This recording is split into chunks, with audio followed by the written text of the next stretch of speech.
Bismillahirrahmanirrahim. Assalamualaikum warahmatullahi wabarakatuh. Innal hamdalillah nahmaduhu wa nasta'inuhu wa nastahdihi wa nastaghfiruh wa na'udzu billahi min shururi anfusina wa min sayyiati a'malina. Man yahdihillahu fala mudilla lahu wa man yudlil fala hadiya lahu. Asyhadu an la ilaha illallah wahdahu la syarika lahu wa asyhadu anna sayyidana Muhammadan abduhu wa rasuluh. Allahumma salli wa sallim wa zid wa barik ala sayyidina Muhammadin wa ala alihi wa sahbihi ajma'in. Subhanaka la ilma lana illa ma 'allamtana innaka antal alimul hakim. Rabbi shrah li sadri wa yassir li amri wahlul 'uqdatan min lisani yafqahu qawli, amma ba'd. Alhamdulillah, thumma alhamdulillah. Tuan-tuan dan puan-puan yang berusaha, Al-Fadil Syekh Dr. Aiman, Maulana Ustaz Abdul Manan, Maulana Syekh Ahmad Fuad, serta hadirin hadirat yang dirahmati Allah sekalian. Pertama sekali saya nak ucapkan ribuan terima kasih kepada Masjid Wilayah Persekutuan, Jabatan Agama Masjid Wilayah Persekutuan, terutama yang berusaha, Al-Fadil Tuan Imam Dr. Khalid, atas siri kedua Jilsah Ulama pada hari ini. Saya sebagai pembuka kata pada hari ini untuk sebagai mukadimah sebelum kita meneruskan siri kedua Jilsah Ulama pengajian kitab Minhajul Talibin. Jadi insya-Allah pada hari ini kita akan sambung beberapa bab yang mana untuk pengetahuan ataupun makluman tuan-tuan dan puan-puan yang dirahmati Allah, yang bertugas untuk mengepalai pengajian pada hari ini adalah 4 orang. Ya. Kalau isi pertama tu seperti mana yang dilantik seramai 7 orang, tetapi hari ini yang dapat datang masyayikh 3 orang, seorang saya masuk, dan lagi 3 Datuk Hasan, Datuk Dr. Luqman dan Maulana Lufi tidak dapat hadir. Masing-masing ada urusan penting. Jadi insya-Allah seperti biasa kita maintain sebanyak 4 masyayikh ataupun tenaga pengajar untuk meneruskan siri Jilsah Ulama ini. Jadi insya-Allah kita last kali berhenti sebelum babul wuduk. Ya, babul wuduk.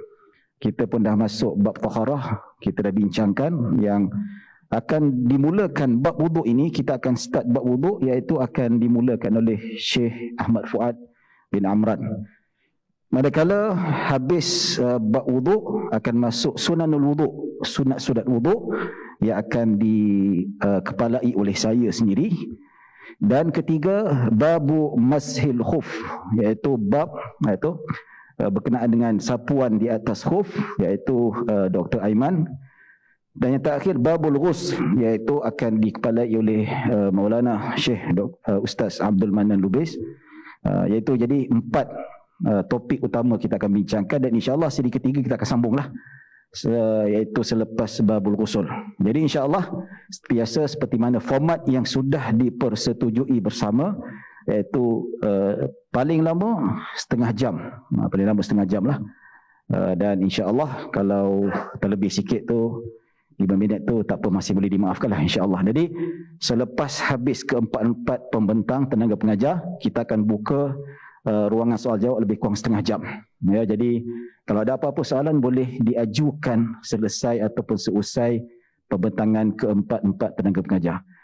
Jadi tanpa membuang masa, dengan segala hormatnya saya mempersilakan tenaga pengajar pertama, iaitu Al-Fadil Al-Syekh Ustaz Ahmad Fuad Amran untuk pembentangan yang pertama. Falyatafadhal mashkura.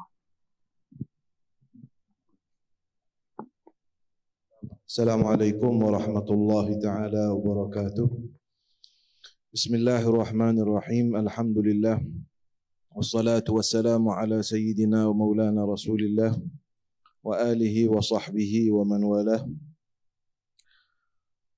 اللهم صل صلاة كاملة وسلم سلاما تاما على سيدنا مولانا محمد الذي تنحل به العقد وتنفرج به الكرب وتقضى به الحوائج وتنال به الرغائب وحسن الخواتيم ويستسقى الغمام بوجهه الكريم وعلى آله وصحبه في كل لمحة ونفس بعدد كل معلوم لك وبعد.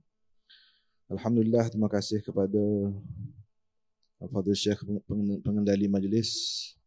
Jadi saya terus masuk kepada mudzakarah kita lah, insya-Allah pada babul wudu. Qala al-musannifu, saya akan baca berpaksikan pada matan ini dan saya akan sebut apa yang disebut oleh Al-Imam Jalaluddin Al-Mahalli dalam Kanzul Raghibin setakat yang mampulah, insya-Allah. Baik, temu paksi kita, paksi perbincangan kita pada matan Minhajul Talibin bagi Al-Imam An-Nawawi radhiyallahu anhu. قال رضي الله تعالى عنه نفعنا اللهم بعلومه وعلومكم وعلوم شيخنا ومشايخكم في الدارين آمين يا رب العالمين. Babul wudu'i. Ini suatu bab pada menyatakan wudu. Ini suatu bab pada menyatakan wudu. Jadi bab tu furjatun yatawassaluhu bihi min dakhirin min kharijin ila kharij. Min dakhirin ila kharij. Bab tu asalnya satu pembukaan yang mana orang luar masuk ke dalam ataupun orang luar dalam masuk keluar. Apa orang dalam keluar. Itu pada bahasa. Bab itu pada asalnya ialah jumlatun minal masail. Mana jumlah daripada ilmu yang mengandungi masalah, mengandungi furu', mengandungi tambih pada ghalib tu permasalahan tentang bab. Jadi apa maksud bab berwuduk sini? Ini bab yang menerangkan tentang masalah-masalah, furu'-furu' dan juga cawangan-cawangan perbincangan tentang wudu. Dan dalam perbincangan ni kata Imam Mahalli rahimahullah, ada di dalam bab wudu ni ada mengandungi tentang furud, mana rukun-rukun wudu, dan juga ada sunanul wudu.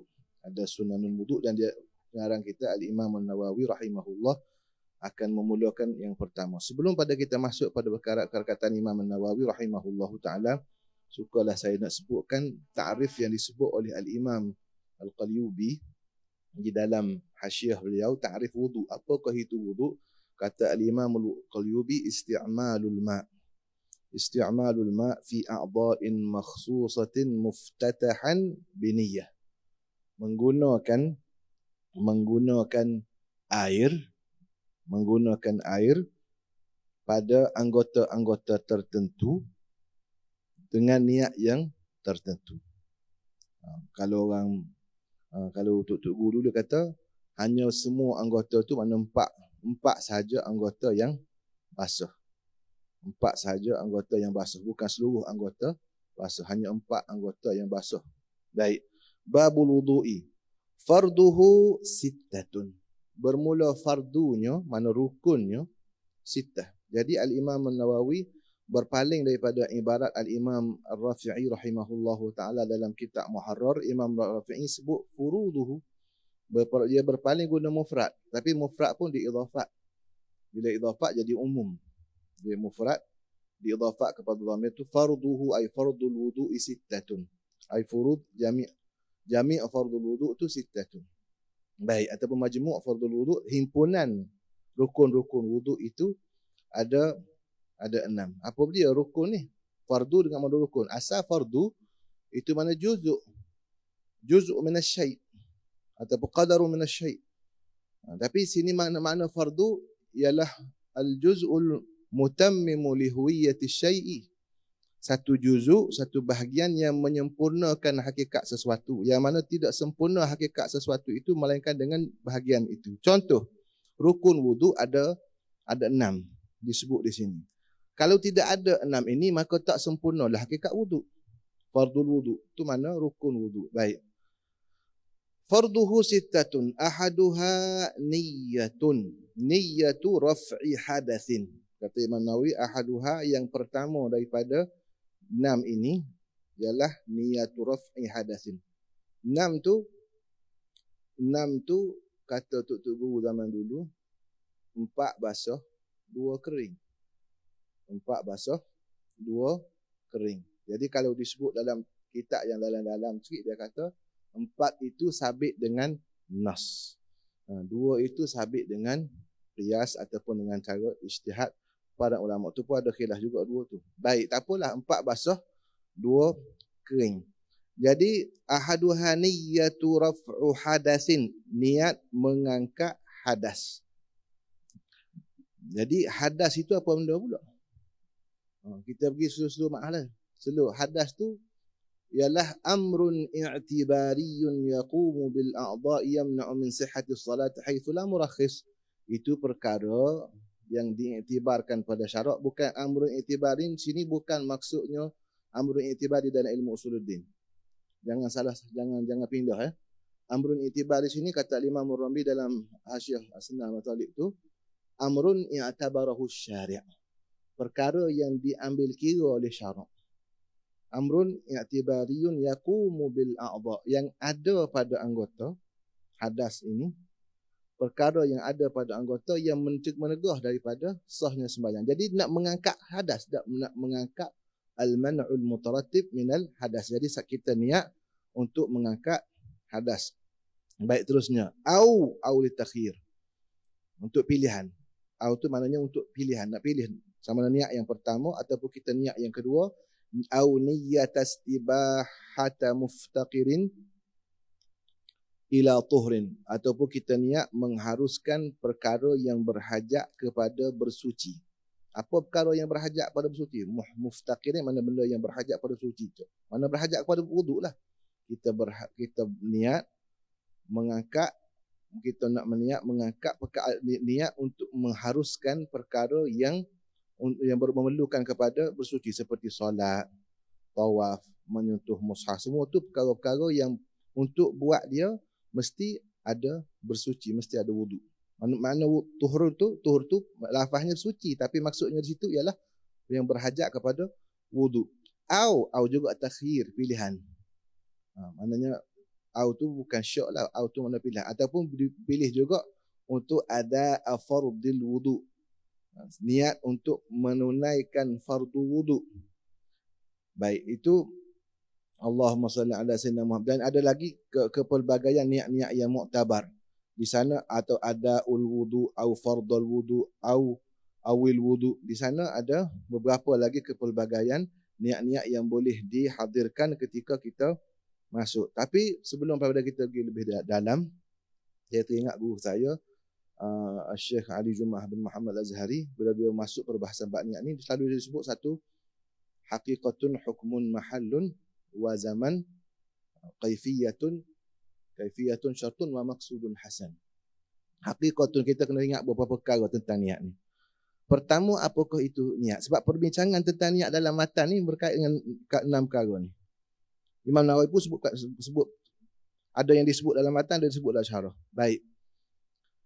Haqiqatun, apakah hakikat niat? Hakikat niat tu qasdus syai' muqtarinan bi fi'li. Kita qasad akan sesuatu, dan berserta dengan buat sesuatu. Kalau niat wuduk, kita qasad pekerjaan wuduk, iaitu basuh anggota-anggota tertentu berserta dengan niat. Semua ni dah tahu, tapi tak apalah. Tu hakikat bagi niat. Haqiqatun hukmun. Hukum niat apa dia? Hukum niat ialah wajib. Hukum niat ialah wajib supaya jadi ibadat, untuk supaya jadi sah ibadat. Haqiqatun hukmun mahallun. Di manakah tempat niat? Tempat niat sebenarnya dalam hati. Wa talaffuzu biha sunnatun. Dan berlafaz dengan niat tu hukumnya sunat. Haqiqatun hukmun mahallun wa zaman. Zaman niat, masa untuk niat, semuanya akan disetuh dalam matan ni. Mahallun iaitulah mahallun itu hati, dan juga Allahumma salli wa sallim barik ala sayyidina Muhammad. Haqiqatun hukmun mahallun wa zaman. Masa untuk kita niat ialah awalul ibadati ghaliban. Pada awal ibadat pada ghalib. Cuma dalam bab wuduk memang pada awal fardu yang pertama. Nanti akan disebut. Nanti awal basuhan yang pertama, kita sertakan niat itu dengan basuhan yang pertama. Niat tempatnya pada awal ibadat pada ghalib, kata guru kita. Baik, awalu kaifiyatun. Kaifiatnya bergantung kepada ibadat yang kita buat. Kaifiyatun hukmun, kaifiyatun syartun. Syarat niat cuma 2 dalam secara umumnya. hendaklah seorang tu Islam dan memayis. Kalau orang tidak memayis, seperti kanak-kanak yang belum memayis, maka dia tak ada niat, bukan ahlu niat. Yang pertama syarat dia Islam, yang kedua mesti Allahumma salli ala Muhammad memayis. Wa maqsudun hasan. Maksud tujuan niat apa? Tujuan niat ialah untuk membezakan ibadat daripada adat. Nak membezakan adat. Kita basuh tangan. Basuh tangan tu basuh tangan lepas makan, basuh tangan belum makan tu wuduk juga, wuduk dari segi bahasa. Bila wuduk jadi ibadat apabila kita niat basuh tangan tu, sama ada sunat wuduk ataupun basuh tangan untuk Allahumma salli ala Muhammad, mengambil air sembahyang. Baik. Jadi itu tujuan niat. Nanti akan disentuh dalam matan. Qala wa man dama hadathuhu kamustahadatin wa man bihi salisil baul kafahu niyatul istibahati. Dan barang siapa yang berkekalan hadasnya, orang yang mana sentiasa hadasnya tak hilang, sentiasa ada. Seperti contoh, seperti contoh orang perempuan yang istihadah, yang mana darahnya keluar lebih daripada 5 hari ataupun lebih daripada adat dia, maka ataupun orang yang salisil baul, kafahu niyatul istibahati, memadailah bagi dia niyatul istibahati dunar raf'i, tidak niat mengangkat hadas. Kenapa dia pentingkan sangat? Sebab hadis Nabi SAW, innamal a'malu binniyat wa innamal likulli imri'in ma nawa. Sebenarnya pesanan daripada guru saya Syekh Salim Al-Khatib hafizahullahu taala, dalil tidak disebut dalam taqrirul mazhab. Bila kita nak mengajar mazhab, kita tidak sebutkan dalil illa lil faedah, hanya untuk sebut faedah sekarang. Jadi bila sebut innamal a'malu binniyat, memang tahu, memang wajib dalil tu, kerana kita niat tu kerana semua amalan tu sah dia berdasarkan dengan niat. Wa innama likulli imri'in ma nawa, hanya senya bagi seorang tu apa yang dia niat. Sekarang ni orang ni hadas dia sentiasa ada. Dia ambil wuduk pun hadas dia ada juga. Darah tu tak keluar, air kecil tu tak ada. Maka apa faedah dia nak mengangkat hadas? Kerana itulah ditentukan niat tu untuk mengharuskan solat, bukan untuk mengangkat hadas. Sebab wa innama likulli imri'in ma nawa. Awak niat apa? Kalau awak niat nak mengangkat hadas, tak terangkat. Tu perbincangannya, sebab hadas tu masih ada. Wa innama likulli imri'in ma nawa. Baik, jadi dunar raf'i ala sahihi ay ala alwajhi sahih. Mana memadai itu mengikut wajah yang sahih di dalam mazhab. Bila sebut wajah yang sahih, maka muqabil dia dhaif.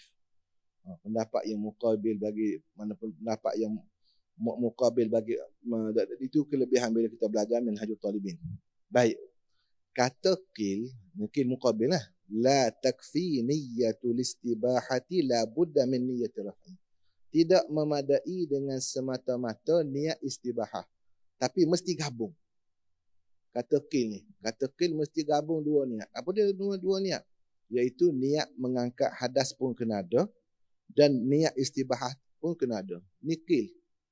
Tidak memadai maksud. Itu maksud tidak memadai. Ada qil tidak memadai, mesti gabung. Itu kenapa disebut masalah itu disebut kafah. Memadai itu di sisi pendapat yang sahih. Yang tidak sahih, pendapat yang muqabil, mesti gabung. Apa dia gabungnya? Mana ketika ambil wuduk, bagi orang yang bermasalah salisil baul dengan istihadah, mesti niat istibahatah, mesti niat mengangkat hadas, mana hadas yang sebelum, dan niatkan juga mengangkat mengharuskan solat bagi yang lepas pada ni.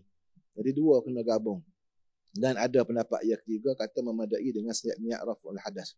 Itu semua tu disebut wa man nawa tabarrudan ma'aniyatin mu'tabaratin jaza. Dan barang siapa yang meniatkan niat nak bersejuk-sejuk badan, dia panas, dia pun nak ambil wuduk, dia niat nak bersejuk-sejukkan badan, niat nak bersejuk tu niat adat. Kita ingat maksud daripada niat ialah untuk membezakan ibadat daripada adat. Sekarang dia gabung niat adat dengan niat ibadat. Ni isu. Barang siapa yang niat nak bersejuk-sejuk berserta dengan niat muktabar, niat yang muktabar, niat yang diambil kira tadi, yang telah disebutkan tadi, kepelbagaiannya tadi kita disebut niat. Haruslah demikian itu mengikut wajah yang sahih, fis sahih ay fil sahih ay fil wajhi sahih. Bila sebut wajah yang sahih, ada muqabil dia. Muqabil dia dhaif. Wajah yang kedua tu dhaif. Kenapa memadai? Dia kata kerana adat ni boleh berlaku tanpa niat. Awak tak niat pun jadi sejuk juga. Mana kalau awak tak niat pun jadi sejuk juga. Jadi kalau awak niat, kalau datangkan niat nak menyejuk tu, dia tidak menjadi mudarat. Ada yang pendapat yang kata, pendapat yang pula kata mudarat ni muqabil. Dia kata memudaratkan. Kenapa? Sebab tasyrik fin niyah. Kerana ada di sana ada tasyrik, maknanya kita menggabungkan dua niat. Ini pendapat yang mengatakan tidak boleh lah. Tapi yang memadai itu boleh lah. Allahumma salli alaihi. Au nawa ma yundabu lahu wudu'un ka qira'atin fala. Macam mana kalau dia niat tadi gabung ibadat dengan adat?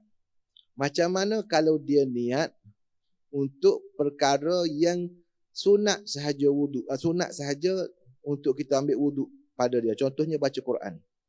Kita baca Quran, dia bukan ghairu muftaqirin ila tuhur. Kita boleh baca tanpa wuduk. Bukan sentuh, nak baca. Jadi saya kata saya ambil wuduk, niat untuk baca Quran. Terangkat tak? Tak terangkat hadas kita. Sebab apa? Niat itu tidak memadai. Niat itu tidak memadai untuk mengangkat hadas. Fala fil asah, dalam mengikut pendapat yang asah. Wa yajibu qarnuha bi awwalil wajhi.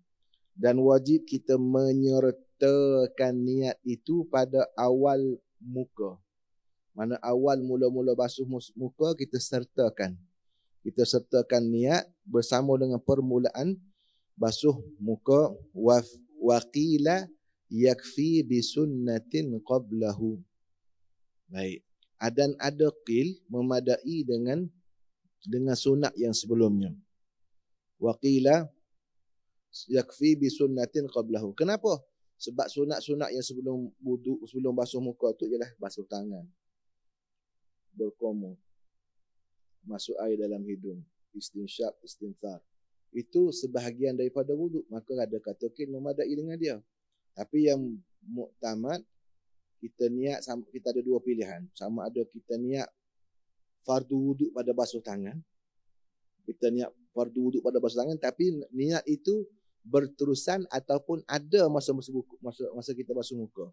Kita niat awal wuduk, kita niat basuh tangan, niat wuduk, ataupun kita niat fardu wuduk, tapi niat itu berkekalan sampai basuh muka.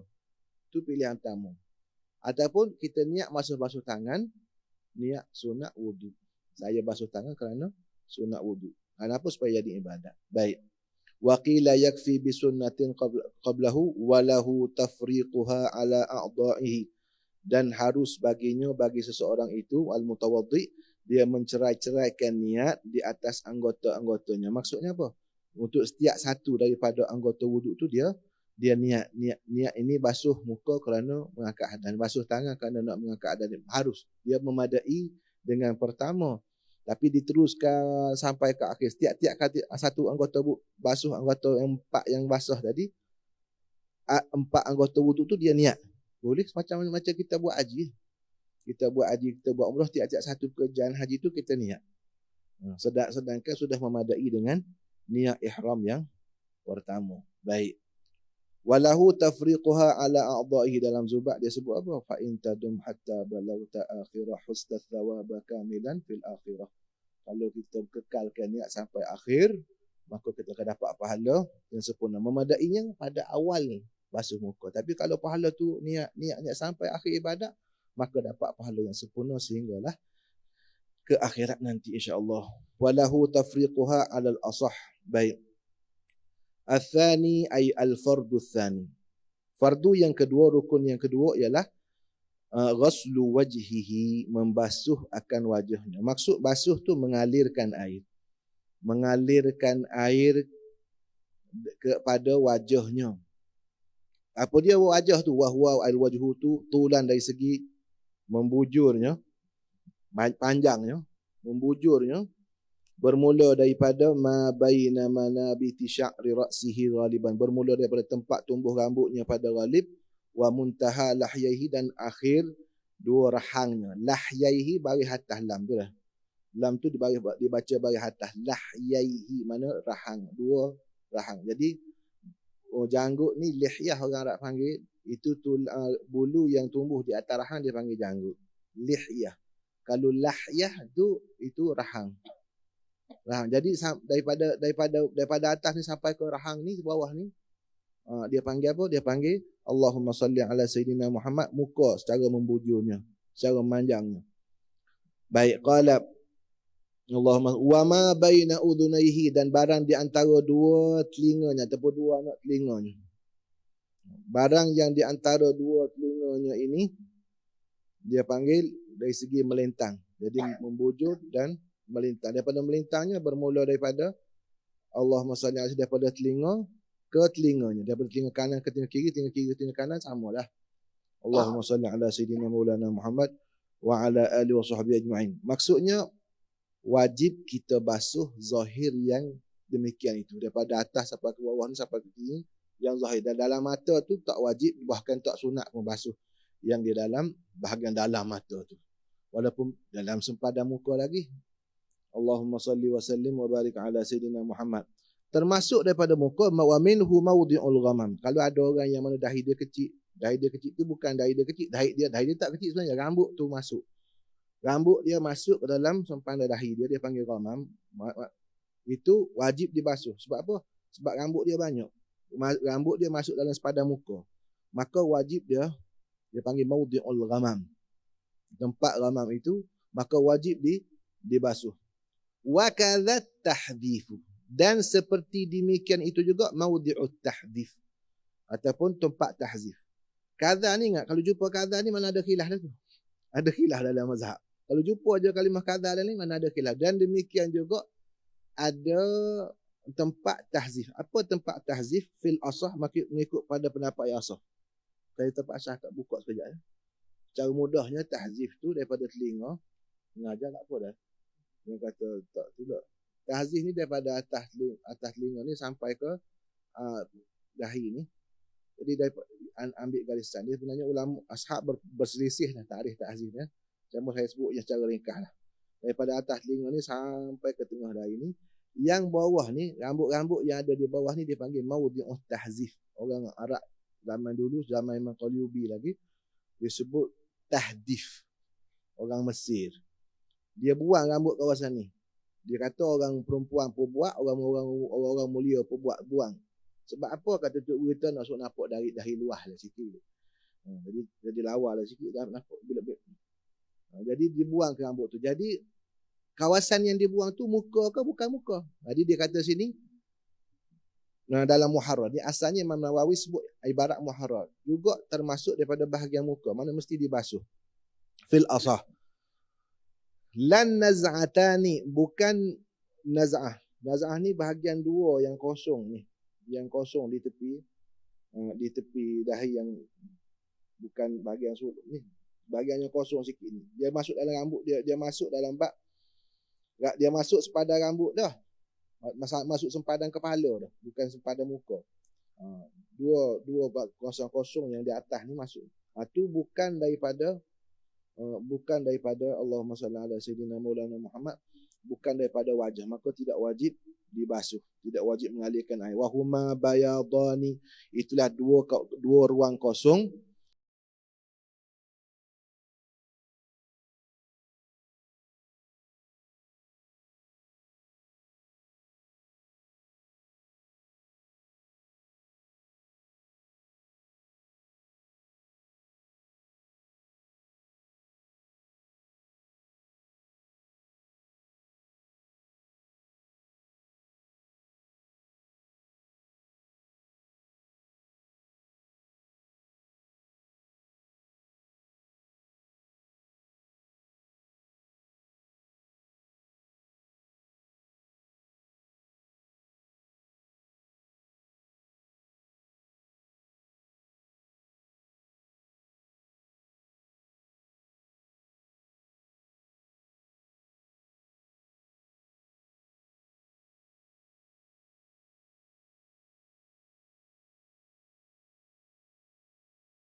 tu yang basah tu, macam kita beli dekat Masjidil Haram tu yang kering-kering tu, boleh jugalah kan. Tapi dikeras, proses nak lembutkan dia tu pun ambil masa juga.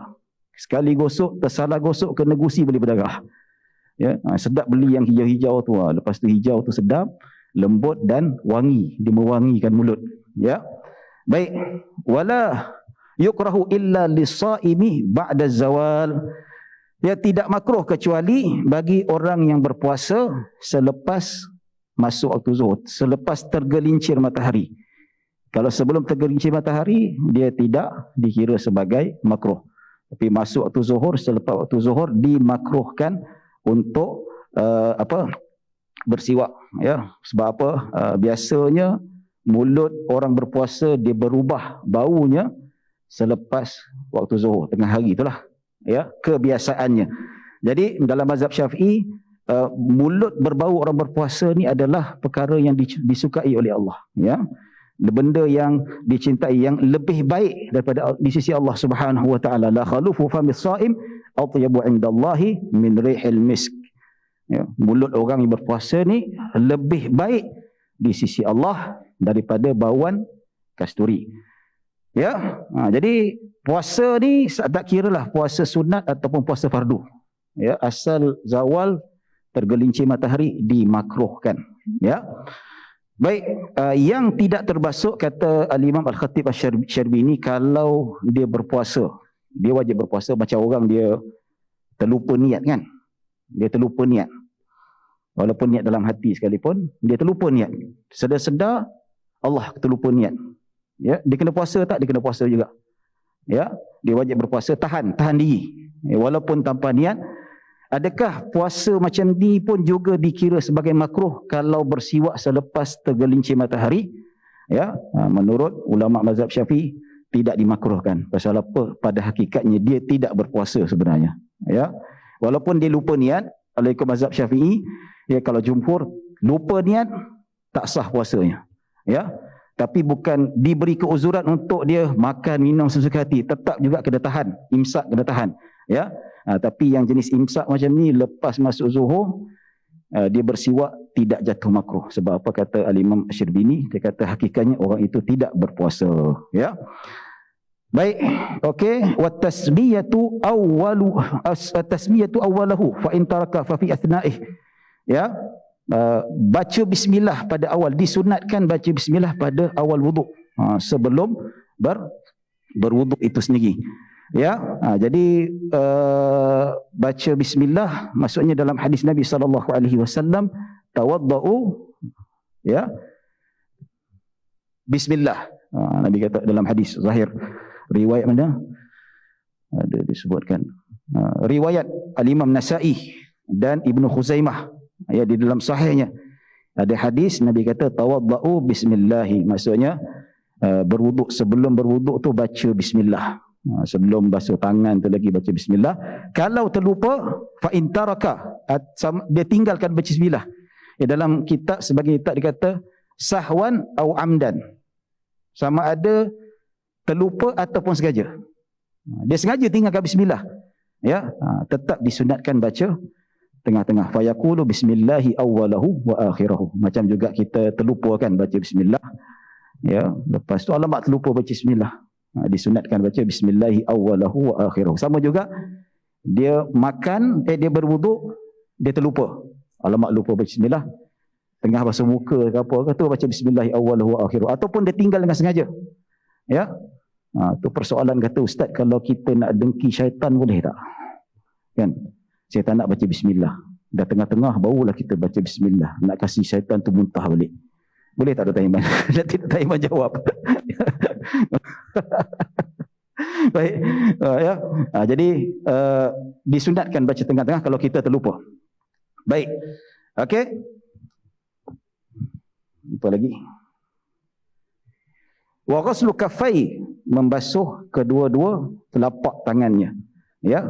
Ya ila ku'aihi qabla al-madmadah, ya, wa in tayaqqana tahruha aw tawadda'a nahwa min nahwi ibrik littiba'. Disebutkan bahawa basuh pergelangan tangan sampai ke pergelangan tangan, tapak tangan sebelum berwuduk tu kita basuh tangan sebelum berkumur-kumur. Ya, sebelum berkumur-kumur, basuh telapak tangan sampai ke kok ni, sampai ke pergelangan tangan.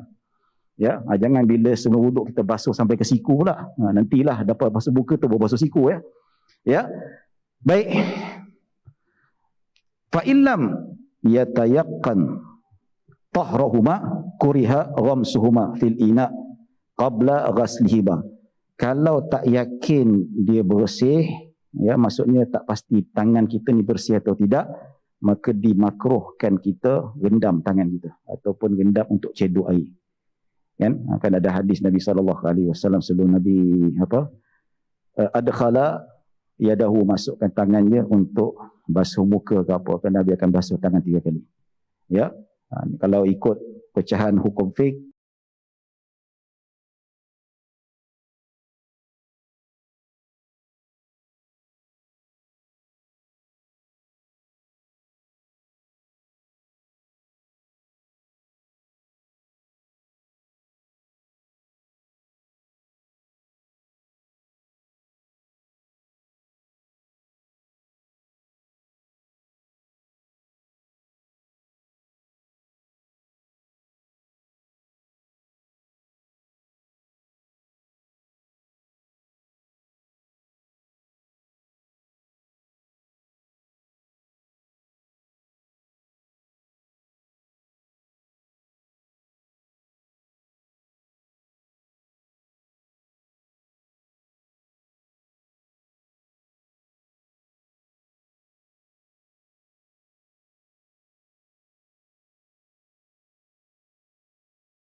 Wa min thamma ajza'a mashu ba'di sya'rihi. Sebab itu cukup dah untuk mengusap sebahagian daripada kepalanya. Itu contoh dia. Jadi bila dia dianggap sebagai mashu, maka sahlah mashul khuf tadi. Yuhadi al-fardha. Dan yang di pinggir dari bahagian yang tempat-tempat yang tepi-tepi yang menepati dengan tempat yang difardukan untuk membasuh kaki tadi. Illa asfala rijli, kecuali bawah sahaja. Bawah sahaja. Wa aqibaha, dan juga tungkak, apa bahasa Melayu, ankle bahasa Melayu dia, tumit. Bukulali. Lebih kurang macam itulah. Kecuali kat bawah tak boleh. Fala yakfi, fala alal madhabi, fala yakfi, maka tidak cukup menurut kaul madhab. Menurut al-madhab tidak cukup. Qultu harfuhu ka asfalihi. Menurut Imam An-Nawawi rahimahullah ditambah bahawa harfuhu tepi-tepi dia, tepi-tepi bawah tadi ka asfalihi, seperti berada di bawah kaki pun tak boleh. Jadi dia kena atas lah. Jadi kalau atas sudah cukup dah. Jadi macam ni, dibasuh, diusap macam ni, sah. Wallahu alam. La mazha li syakin fi baqa'il muddah, iaitu tidak ada usaharan bagi orang yang ragu-ragu di dalam apakah masih ada waktu ke tak. Dah cukup waktu ke tak. Contoh dia ragu-ragu fi zamani hadathihi, dia ragu-ragu, ini dah habis waktu ke belum habis waktu. Expiry time itu dah habis ke belum, dah sampai ke belum. Au anna mashahu fil hadari au fis safari, dia dah musab tadi dalam keadaan hadir atau safar, maka ini tidak ada musab. Maksud dia kena buka lah, dia kena basuh kaki dia betul-betul begitu wuduk. Sebab apa? Sebab dia dah dalam keadaan syak. Dan kita tahu apabila dia syak, al-aslu al-ghuslu. Al-aslu baqa'u makanah al-makanah, al-aslu al-adam, al-aslu fil asya. Macam tu asal dia pada kemana basuh, maka dia kembali kepada hukum asal istibahah. Kita panggil istishab, iaitu dia kenalah basuh seluruh kaki dia. Fa in ajnaba wajaba tajdidul lubsin.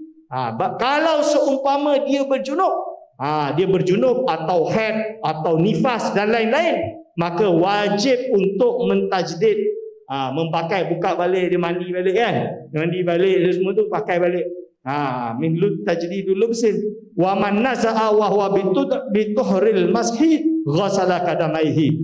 Barang siapa yang dia dalam keadaan suci, kan, dia dalam suci, lepas dia mengusap, tiba-tiba dia buka, maka dia kena basuh kedua kaki dia balik. Dia kena basuh semualah. Kalau dia wuduk, dia kena basuh dari awal balik. Wa fi qaulin yatawaddau, menurut satu kaul dia berwuduk lagi. InsyaAllah saya alhamdulillah tepat setengah jam, tak boleh nak ambil waktu orang lain. Cuma tadi kata kalau ada pertanyaan, tanya 3 yang ni. Yang Dr. Syed pula kalau ada pertanyaan tanya 3 ni. Kalau saya nak tutup bahagian saya katalah, orang yang tanya soalan ni dipanggil mustafti. Di dalam ilmu fiqh ni dipanggil mustafti, orang yang tanya fatwa. Orang yang jawab ni dipanggil mufti, dia yang bagi fatwa. Satu-satunya orang dalam 4 orang ni yang betul-betul duduk di pejabat mufti tu yang dekat sebelah kiri saya. So dialah yang boleh jawab, yang lain ni tak boleh jawab sebenarnya. Terima kasih. Aku qauli hadza, astaghfirullah li wa lakum. Wassalamualaikum warahmatullahi wabarakatuh.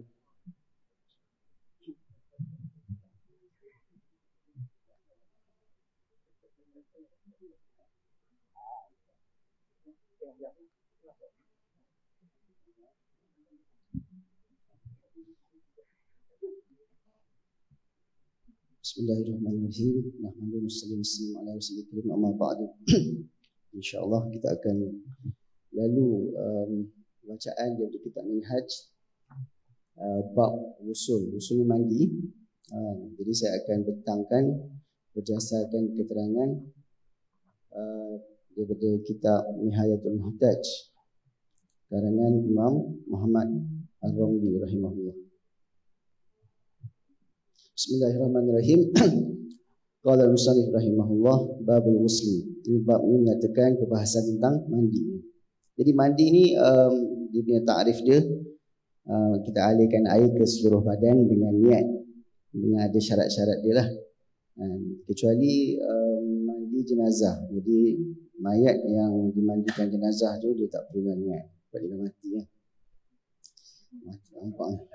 Ya, dalam ni dia kata fi ghairi ghusl mayit. Dia tak ada syarat.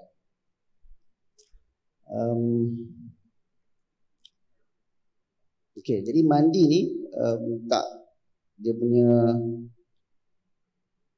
ada kewajipan. Dia mula-mula sekali Imam Nawawi rahimahullah akan bagi tahu perkara yang mewajibkan mandi. Ada beberapa perkara. Tapi ini semua tak wajib segera sebenarnya. Kecuali kalau dah masa dah